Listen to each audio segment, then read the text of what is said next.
할렐루야. 같이 한번 인사하겠습니다. 앞뒤 좌우를 향해서. 매일 그리스도. 한 번 더 하겠습니다. 새해 복 많이 누리십시오. 이미 복을 받았기 때문에 우리가 누리면 됩니다. 그리스도 안에 다 있기 때문에 찾아 누리시기를 축원을 드립니다. 이미 2017년이 출발이 됐습니다. 우리가 끝과 시작을 예배를 통해서 시작하고 또 끝을 맺고 시작을 했습니다. 가장 중요한 응답 속에 우리가 들어와 있다는 거죠. 예배 속에 있다는 게 얼마나 감사합니까, 여러분? 하나님 말씀이 우리에게 주어졌고 또 우리가 기도하면서 출발하는데 이만큼 큰 축복이 어디 있겠습니까?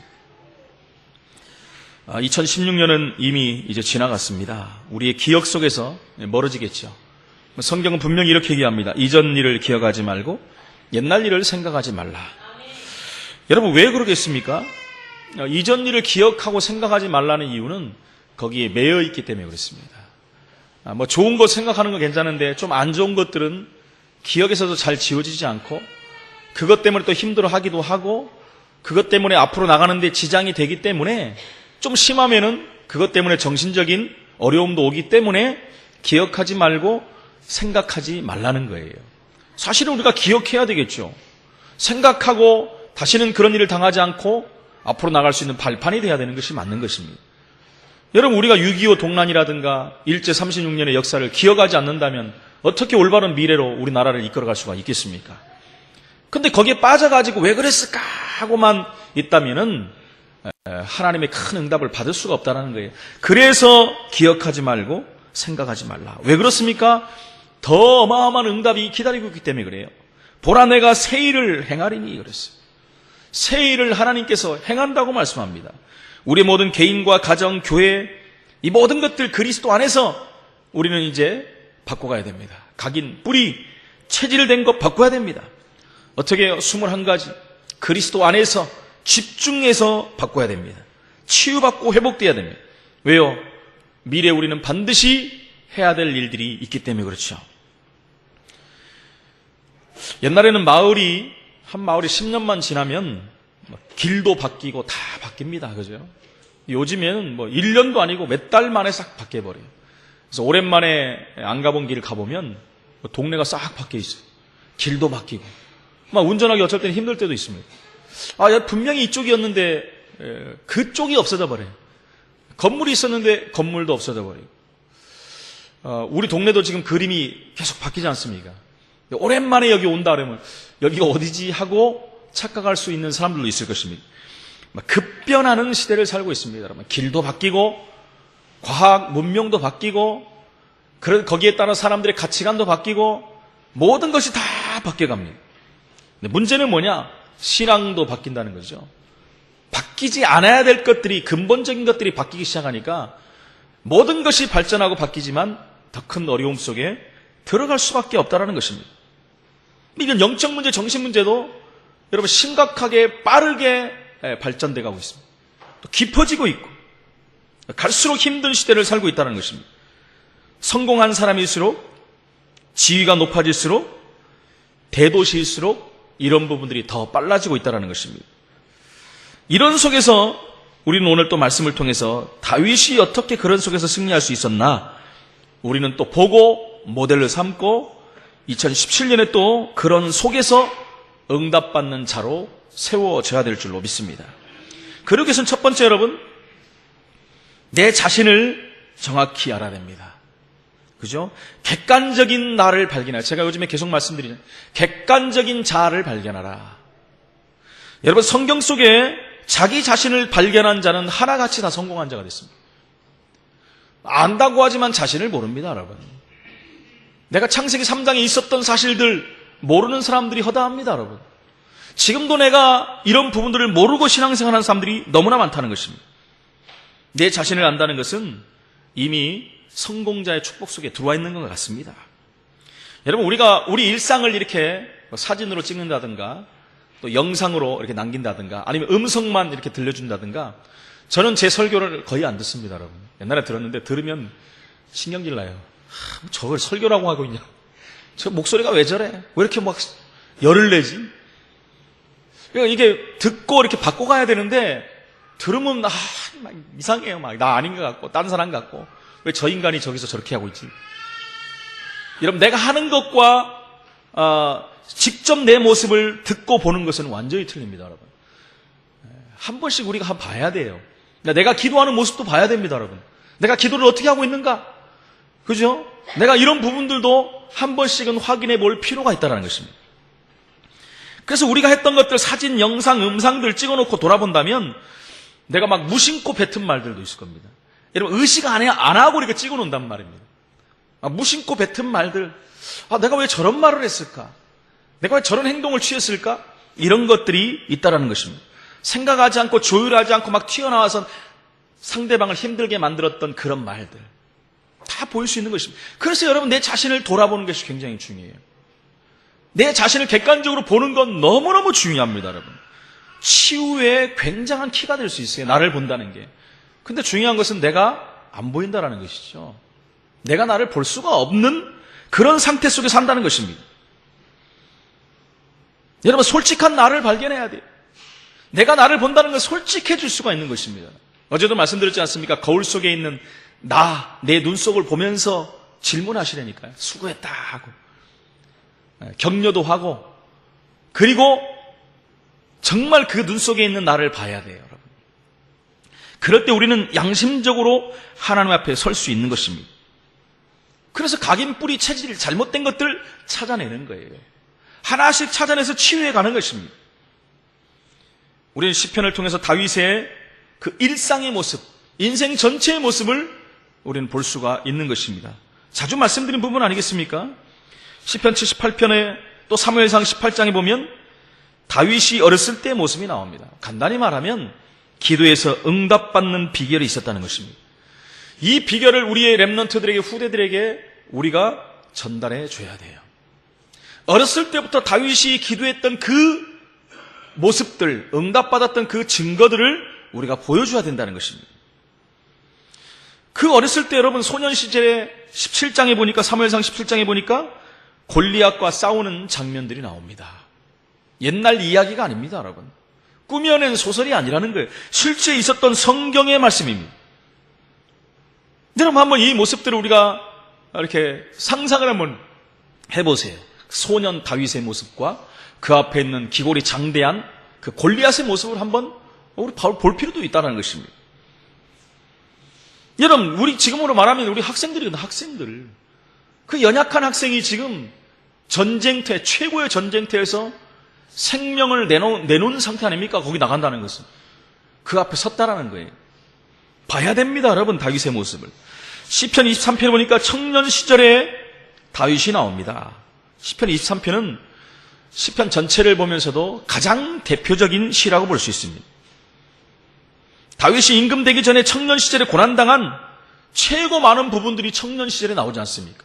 도망다니고 그 역경 속에서 어려움을 당하고 동굴에 가서 숨기도 하고 블레셋에 가서 미친 척도 하고 수많은 역경과 고난을 당했다는 거예요. 근데 그 고난들을 다 신앙의 힘으로 넘겨가는 모습들을 우리는 확인할 수 있다는 것입니다. 기도하면서 피해 다니기도 했고요. 어떨 때는 여러분 양보하는 것도 보입니다. 사울왕을 죽일 수 있는 기회들이, 절호의 찬스들이 얼마나 많이 있었습니까? 전부 양보했습니다. 사실 누구에게 양보합니까? 하나님께 양보한 거죠. 근데 결국은 하나님이 나중에 끝을 봤지만, 역대상하를 보면 다윗이 임금이 되었을 때 모습이 나옵니다. 다윗이 어떻게 살았는가? 여러분 우리가 인생 전체를 보면서 내 인생을 올바로 보지 못한다면 똑같은 인생이 갈 수밖에 없어요. 다윗은 여러분 어린 시절, 소년 시절, 청년 시절, 임금 시절, 노년 시절을 보면 확연히 달라진 모습을 볼 수 있습니다. 신앙이 바뀌었다는 얘기가 아닙니다, 여러분. 그 상태에 따라서 자기의 신분과 직분에 따라서 하나님 앞에서 하는 방법들이 틀렸다는 거예요. 그 부분을 우리가 배워야 된다는 것입니다. 이 부분이 우리 후대 속에 들어가야 된다는 것입니다. 여러분 다윗이 임금이 됐을 때 어땠습니까? 다윗의 마음에 늘 품고 있던 소원이 무엇입니까? 성전 짓는 거였잖아요. 그 언약궤 들어갈 성전을 짓는 것이 다윗의 소원이었다. 여러분, 다윗은 찬양도 잘했습니다. 얼마나 악기를 잘 다뤘냐면, 여러분, 찬양할 때 악신이 떠나갈 정도였으니까요. 대단한 실력자였다, 우리는 볼 수 있습니다. 음악성도 있었습니다. 수많은 시편을 지었고요. 다윗은 성전을 아름답게 지어서 하나님께 찬양을 올리는 것이 다윗의 소원이었습니다. 그래서 찬양교도 다 조직해놨어요. 최고의 찬양을 하는 사람들 다 뽑아놨습니다. 여러분, 우리가 찬양을 잘하고 노래를 잘한다는 사람들은 찬양대 쓰십시오. 하나님이 그냥 노래 잘하라고 부른 게, 거기 놓은 게 아니라니까요. 찬양대 쓰시라고 하나님 부른 거예요. 그래서 올해는 찬양대가 꽉 차가지고 옆에 서서 부를 정도로 돼야 됩니다, 여러분. 어디 교회든지요, 찬양대가 꽉 차야 돼요. 그래서 저는 계속 지금 5년 내내 기도하는 게 뭔지 압니까? 우리 찬양대로 기도하는 게 꽉 차는 건 당연한 것이고, 악기, 오케스트라를 놓고 지금도 기도합니다. 한 번도 빠지지 않고 아침 저녁으로 기도합니다. 하나님, 오케스트라가 조직되어서 하나님을 찬양하게 하여 주옵소서. 모든 것 동원해서 하나님 찬양을 하는데 5년 됐는데 아직도 응답이 안 와. 시간표가 안 돼서 그렇지 하나님 분명히 응답하실 것입니다. 기도하세요, 여러분. 나만 기도하는 게 아니라 그 흔한 바이올린 하나도 치는 랩런트가 없으니 이거 어떻게 해야 되겠습니까? 바이올린, 첼로, 비올라, 없으면 짝짝이, 피리, 트라이앵글 다 동원해가지고 한번 생각해 봐야 돼요. 지휘자님, 대장님. 예? 없으면 두 분이라도 짝짝이를 갖고 오시기 바랍니다. 성경에 모든 거 다 동원해서 찬양하라고 했으니까 얼마나 감사합니까, 그런 부분들. 그래서 반드시 그렇게 될 날이 올 것입니다, 여러분. 예. 기도는 기도대로 되니까. 아니, 우리가 보기 좋게 하려고 하는 게 아니잖아요. 하나님께 영광 돌리기 위해서 하나님 오케스트라도 조직되기를 원합니다 하는데 하나님이 분명히 그 기도에 응답하실 줄로 믿습니다. 기도가 차야 돼요. 나만 하는 것 같아요, 어떻게 보면. 오케스트라를 위해서 기도하는 사람 손 들어보세요. 집사님 손 들었네, 벌써. 머리 흔든 거예요? 타이밍이 절묘하게 맞았습니다만. 그렇습니다, 여러분. 다윗의 소원이 있다면 밤낮 뭘 소원했냐? 하나님의 언약궤가 들어갈 성전. 그렇죠? 뭐라고까지 얘기했습니까? 여호와의 궤는 바람 부는 곳에 있는데 나는 왕궁의 따뜻한 곳에 있구나. 간단히 말하면 나는 이렇게 편하게 있구나. 편한 게 아니잖아요, 근데, 그죠? 마음이 안 편해요. 편한 곳에 있지만 마음은 안 편해요. 여호와의 궤가 있을 곳이 없기 때문에. 사무엘하 16장과 시편 3편에 보니까 다윗이 나이 들어서 어려움을 또 당합니다. 그때 태도를 한번 보시기 바랍니다. 그의 인격과 모습이 다 나와요. 여러분, 어려움 당했을 때 그 사람을 볼 수 있다고 하지 않습니까? 어떤 사람인가를 보는 것은 큰 위기가 오고 어려움이 왔을 때 그 사람의 진면목을 볼 수 있어요. 속 사람을 볼 수 있다는 거예요. 그 사람의 각인뿔이 체질화된 것을 볼 수가 있다는 것입니다. 여러분, 다윗이 아들 압살롬이 반역을 통해서 도망가고 있지 않습니까, 지금? 도망가고 있는데 저 강 건너편에 시므이라는 사람이 따라오면서 막 돌을 던지는 게, 이 비루한 자야 막 하면서, 잘됐다, 그럴 줄 알았다 하면서 왕을 막 여러분 욕을 하는 것입니다. 성경에는 그렇게 안 나왔지만 얼마나 욕을 했겠습니까? 비루한 자에는 가장 저주스러운 말인데, 그때 여러분 스루야의 아들 아비새 장관이죠. 얼마나 화가 납니까? 왕이시여, 내가 당장 가서 저 인간의 목을 따오겠습니다. 이렇게 하면 못 따겠습니까? 금방 따올 수 있죠. 그때 왕이 뭐라고 합니까? 다윗이 내 몸 안에서 난 아들도 내 생명을 해하려고 하는데 이 베냐민 사람 시므이일까 보냐? 그냥 놔둬라. 여호와께서 명령하신 것이 아니냐? 여러분, 여기서 뭐가 나오죠? 하나님의 주권을 지금 인정하는 거예요.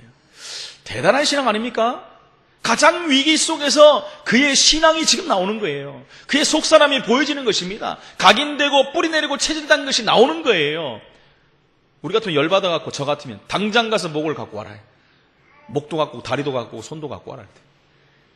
뭐라고 합니까? 하나님이 명령한 거 아니냐. 하나님의 주권을 완전히 인정해버리는 거예요. 그가 저주하게 내버려 두라 그랬어요. 역시 나중에 하나님이 손보지 않습니까?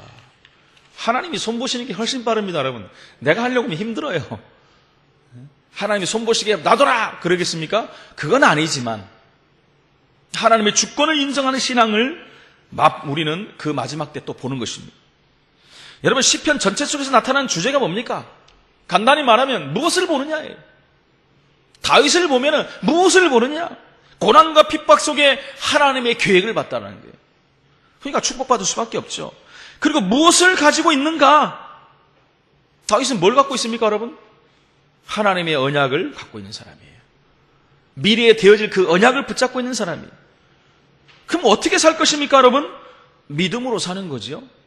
그 언약 성취의 날을 바라보면서 하나님이 함께하는 증거를 가지고 성령의 인도를 받으면서 살아가는 것입니다. 시편 전체는 그걸 말하는 거예요.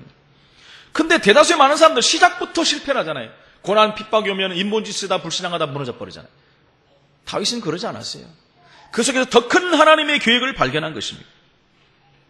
그렇다면 두 번째, 우리는 무엇을 봐야 되겠습니까? 무엇을 봐야 됩니까? 신자가 받은 축복이 뭡니까, 여러분? 어제부터 제가 계속 말씀드리죠. 신자가 받은 축복이 뭐예요? 내가 하나님 자녀라는 것이야. 여러분, 이 부분들을 확인하고 내 자신을 봐야 돼요. 그래야 치유받을 수 있어요. 내가 받은 축복이 얼마나 엄청납니까, 여러분?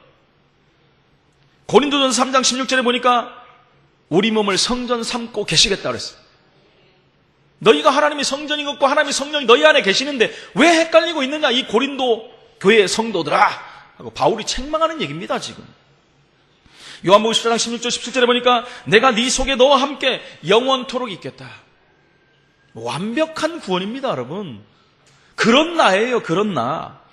요한복음 14장 26절 27절에 보니까 우리의 삶의 동행자가 되시겠다, 인도자가 되시겠다 그랬어요. 우리를 가르치고 생각나고 깨닫게 알게 하시고 우리에게 평안을 주시겠다고 말씀합니다. 평안 없는 이 땅 위에 참 평안을 하나님께서 우리에게 주시겠다고 약속했습니다. 요한복음 16장 24절에 보니까 우리에게 기도할 수 있는 특권을 주셨잖아요.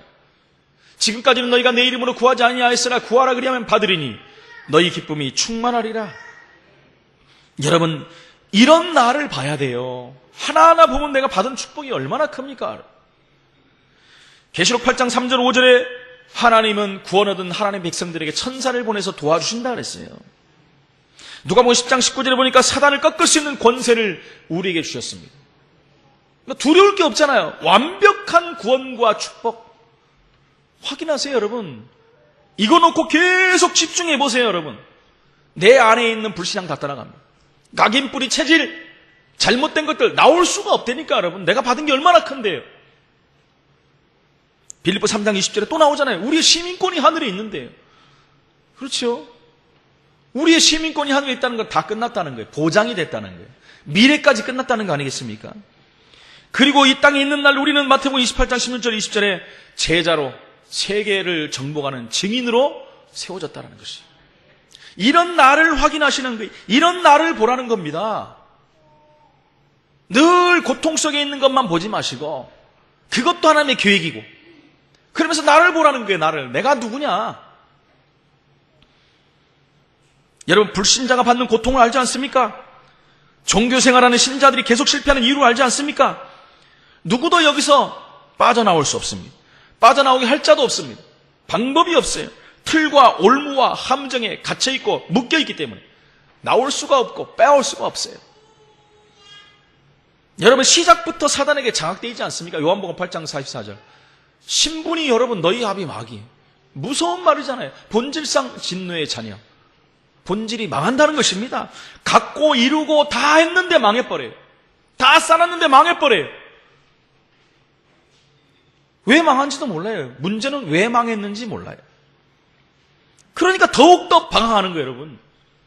그래서 우상숭배할 수밖에 없는 거예요. 이 종교 저 종교 기웃하는 거예요. 그럴 수밖에 없는 거예요. 답이 안 나오잖아요. 전부 내 편에서 노력을 하는 거예요, 지금. 이 부분을 해결하려고. 그러다가 마태복음 11장 28절에 마음, 생각, 정신까지 다 빼앗기고 장악돼 버리는 거예요. 내 마음대로 할 수 없는 거예요. 내 마음 나도 모르게 막 사건을 저지르고 문제를 일으키고 이럴 수밖에 없는 것입니다. 그러다가 지옥생활하다가 영원한 지옥불로 가버리는 것입니다. 나만 가고 끝나는 것이 아니라 후대까지 문제가 온다고 성경은 분명히 말하고 있습니다. 그런데 저와 여러분들은 거기서 빠져나온 나, 그걸 확인하시라는 것입니다. 구원받은 자는 이것과 아무 상관이 없어요. 오히려 그 속에 있는 자를 구원하는 축복을 받았다는 거예요. 우리는 구원받은 그 자체만으로도 이미 축복받은 것입니다. 영원한 저주, 재앙, 사단의 괴계에서 완전히 빠져나왔어요. 그렇다면 세 번째, 우리는 무엇을 가지고 있습니까? 우리가 가진 것은 정확한 복음입니다. 내가 살고 남도 살리는 그 비밀이 바로 복음이라는 것이죠. 그렇다면 7가지 비밀은 꼭 우리가 확인하고 누려야 되는 것입니다. 여러분, 복음과 종교는 다릅니다. 다른 정도가 아니라 완전히 반대예요. 종교는 뭡니까? 주체가 나예요. 나부터 시작하는 거야. 나로부터 시작해야 돼요. 그렇기 때문에 행위를 강조합니다. 그죠? 행위, 노력, 열심. 근데 안타깝게 기독교 안에서도 지금 이렇게 흘러가는 단체들이, 교회들이 너무 많이 나오고 있어요. 죽어봐야 한다. 종말에 가봐야 한다. 쓰잘데없는 말도 안 되는 비성경적인 이단적인 얘기를 하는 교회들이 너무 많이 늘어나고 있다는 것입니다. 안타까울 정도로 속도가 빨라지고 있어요. 그것을 신학 토론이라고 앉아서 토론하고 있다니까, 신학자들이 지금 우리나라에서. 옛날에 그 유럽에서, 독일에서 하다가 망해버린 그 토론을 지금 우리나라 신학교에서 지금 하고 있다는 거예요. 신학자들이 모여가지고, 그것도 최고의 신학자라는 사람들이 모여가지고 성경을 무시하고 하나님을 무시하는 일들이 지금 벌어지고 있는 것이 우리나라라는 거예요. 너무나도 안타깝다는 것입니다. 어쩌면 그렇게 여러분 똑같이 흘러가고 있습니까? 옛날같이. 해 아래 새 것이 없다지만 어떻게 그런 것까지 똑같이 갑니까? 복음은 뭡니까, 여러분? 주체가 하나님이에요. 하나님께로부터 출발하는 게, 그게 복음입니다, 여러분. 우리가 아직 죄인 되어 있을 때, 그 상태에 있을 때 그리스도를 보내주신 거예요. 하나님께로부터 출발한 거예요. 내 행위가 아닙니다, 여러분. 하나님께서 십자가에서 그리스도를 못 박아 다 끝내버린 거예요. 다 이루었다 하신 것입니다. 우리가 해야 될 건 뭡니까? 믿으면 되는 거예요. 우리가 할 것은 믿는 것밖에 없어요. 뭘 하라고 말씀하지 않았어요. 우리에게 뭘 행위를 강조하지 않았어요. 뭐 하라고 합니까? 믿으라는 겁니다, 여러분. 근데 이게 안 믿어져요. 그래서 이것까지도 하나님의 은혜로 믿어지는 거예요. 그럼 무슨 말입니까? 구원은 내 노력이 0.00001%도 없는 거예요. 전적인 하나님의 은혜라는 것입니다. 여러분, 신분이 바뀌지 않고 운명에서 빠져나올 방법은 없습니다. 그 길이 바로 예수 그리스도예요. 그래서 성경에 오직 예수 그리스도 말하는 거예요. 다른 이로서는 구원할 수 없다고 말하는 거예요. 근데 다른 이로서도 구원이 얻을 수 있다라고 말하는 이런 신학자들이 나오고 있다는 거예요. 막이 들린 것들이죠. 전 담대하게 말할 수 있습니다. 뭐 박사학위 10개면 뭐합니까? 막이 들린 거지, 그게. 다른 것에서 구원 얻으려고 하니까 막이 들린 거 아닙니까, 그건? 신경질 날라고 그러네, 아침부터. 왜, 무엇 때문에 사람들이 어려움을 당합니까? 그 해답이 바로 창세기 3장 사건과 요한복음 8장 44절 사단 때문인데. 아니, 무슨 행위로 간단히 말하면, 그러면 사단 하나, 귀신 한 마리 때려잡을 수 있습니까? 인간의 힘으로? 선행한다고 사단이, 너 착하니까 돌아가라. 그럴 리가 없다니까. 그런 정신 나간 사단이 없어요. 이 영적인 것을 모르니까 자꾸 이상한 쪽으로, 가장 인본주의적인 것으로 자꾸 흘러가는 거예요, 신학이. 그러니까 신학이 변질되고 성경까지도 변질시키려고 하는 노력들이 이루어지고 있다는 것입니다. 그래서 우리는 전도해야 되는 거예요.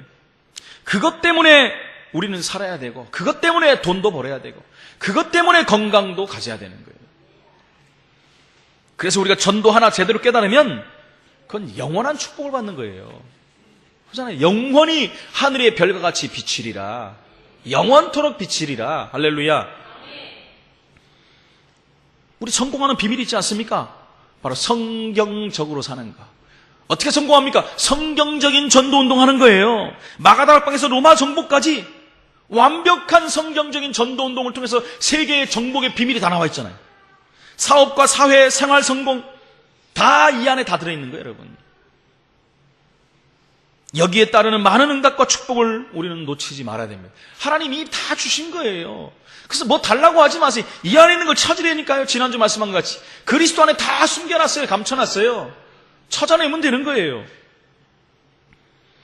그래서 계속 응답받으려니까 우리가 함께 원리 속으로 들어가는 거예요. 함께. 그래서 예수님께서 제자들을 3년 동안 데리고 다니면서 합숙한 거예요, 합숙. 마가복음 3장 15절에 보니까 내가 너희를 부른 것은 너희와 함께함이요. 그렇잖아요. 함께하는 증거로 전도도 되며 귀신을 꺾는 권세를 주기 위함이다 그랬어요. 마태복음 28장 20절에 세상 끝날까지 너희와 항상 함께 있겠다고 말했어요. 마가복음 16장 19절 20절에도 제자들이 나가서 지금 복음 전하는데 하늘 보좌 우편에서 함께 역사하사 우리는 1천만 제자를 세우는 목표를 갖고 있습니다. 우리 교단 전체가 1천만 제자 세워야 돼요. 그래야 전 세계는 살아납니다, 여러분. 틀림없이 다가올 미래를 그래서 우리는 대비해야 돼요, 여러분. 후대들이 무너지고 있습니다. 어제도 말씀드렸지만 문화가 이미 사단 문화로 다 변질돼 버렸어요. 문화라는 것은 하나님이 우리에게 정복하라고 주신 거예요. 생육하고 번성하고 충만하고 다스리고 정복하라고 주셨는데 사단에게 문화를 다 빼앗겨 버렸어요. 여러분, 책의 80% 이상이 전부 뉴에이지 책이라고 하지 않습니까? 음악도 그렇고 이런 뉴에이지 음악이 교회까지 다 들어와서 판을 치고 있는데 분별력이 없어요. 분별력이 그냥 막 불러요. 그냥 결혼 예배에도 단골로 부르는 노래가 뉴에이지 음악입니다, 여러분. 이거 어떻게 해야 되겠습니까? 결혼을 축하하는 게 아니에요. 이거는 저주입니다. 저주. 그런 노래 부르는 거는. 그래서 우리는 여러분 말세가 갈수록 분별력이 있어야 돼요. 사단이 너무 많은 그물들을 쳐놨어요. 잘못하면 다 걸립니다, 여러분. 웬만하면 다 문화가 그거기 때문에 어떻게 해야 되겠습니까, 여러분? 그 정도가 아니잖아요. 교회를 떠나고 있다는 거예요, 후대들이. 이게 보통 문제입니까? 후대들이 교회에서 여러분 답을 못 찾고 있어요. 옛날에 프로그램 시대 다 지났습니다, 여러분. 세상의 프로그램이 훨씬 앞서는데 뭘로 아이들을 붙들어 놓습니까? 복음 아니면 방법이 없어요. 그 가슴 속에 깊은 영혼 속에 복음을 각인뿌리 체질화시켜라. 그렇지 않으면 교회 다 떠나갑니다. 제가 어렸을 때 주일학교 태양날부터 했는 사람인데 각인뿌리 체질 안 되니까 떠나버렸잖아요. 중학교 2학년 때. 저는 충분히 이해합니다. 충분히 이해해요. 그럴 수밖에 없어요. 메리트가 없는데요, 교회 안에. 뭘 보고 다니겠습니까? 공식적으로 나왔지 않습니까? 주일학교 반 이상이 문 닫았다고. 심각합니다. 어쩌면 유럽교회, 미국교회와 똑같이 흘러갑니까? 한국교회는 안 그럴 줄 알았는데. 가정이 무너지는 시대가 됐습니다. 3분의 1이 세 가정 중에 한 가정이 무너지는데 어떻게 해야 되겠습니까? 치유해야 됩니다, 가정들. 이대로는 안 됩니다, 여러분. 우리 아이들이 지금 이렇게 결혼관도 다 지금 삐뚤어졌어요. 결혼관부터 가정관 다 삐뚤어졌어요.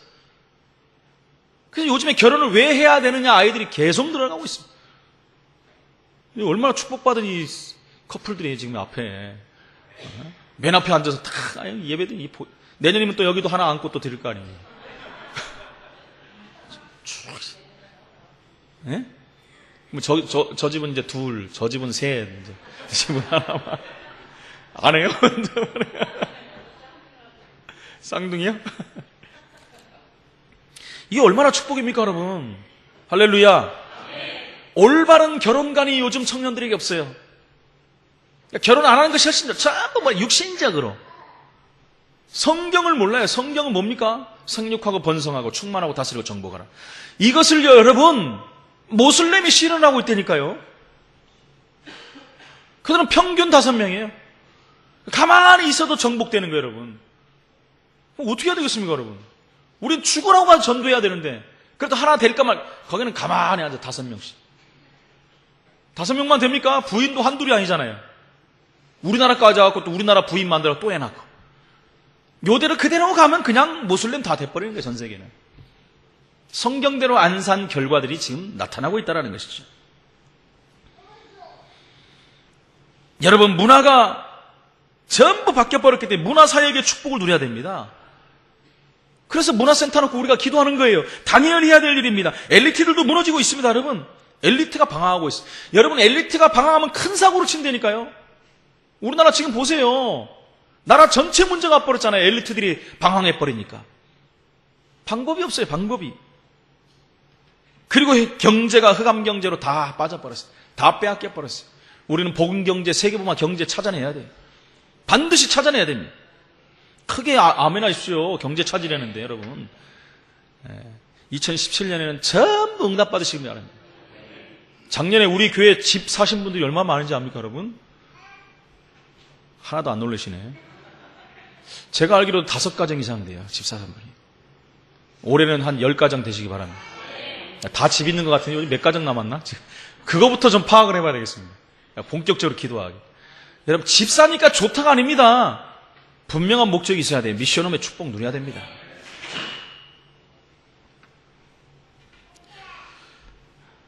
이 엄청난 하나님이 주신 신분과 권세를 가지고 확인돼야 기도할 거 아닙니까? 그런 축복을 받은 나라니까요, 여러분.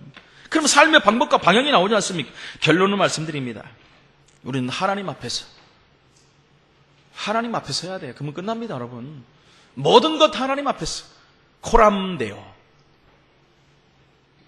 In front of God. 영어도 못하면서 중요한 거니까 하는 거예요, 여러분. 중요한 거니까. 내 가슴에 담긴 것, 여러분 아무에게도 말 못할 것 얼마나 많겠습니까? 내 옆에 가장 가까운 사람에게도 말 못할 일들이 있을 수도 있어요. 우리 여기 있는 가정들은 그러면 안 됩니다. 지금부터 그러면 안 돼요. 나중에 그래라. 나중에도 하면 안 되지. 근데 혹시 그럴 수도 있어요. 하나님 앞에서 해야 돼요.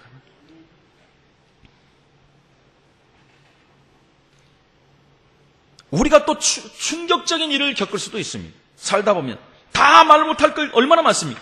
그때 우리가 하나님 앞에서, 하나님은 우리의 모든 것을 다 아십니다.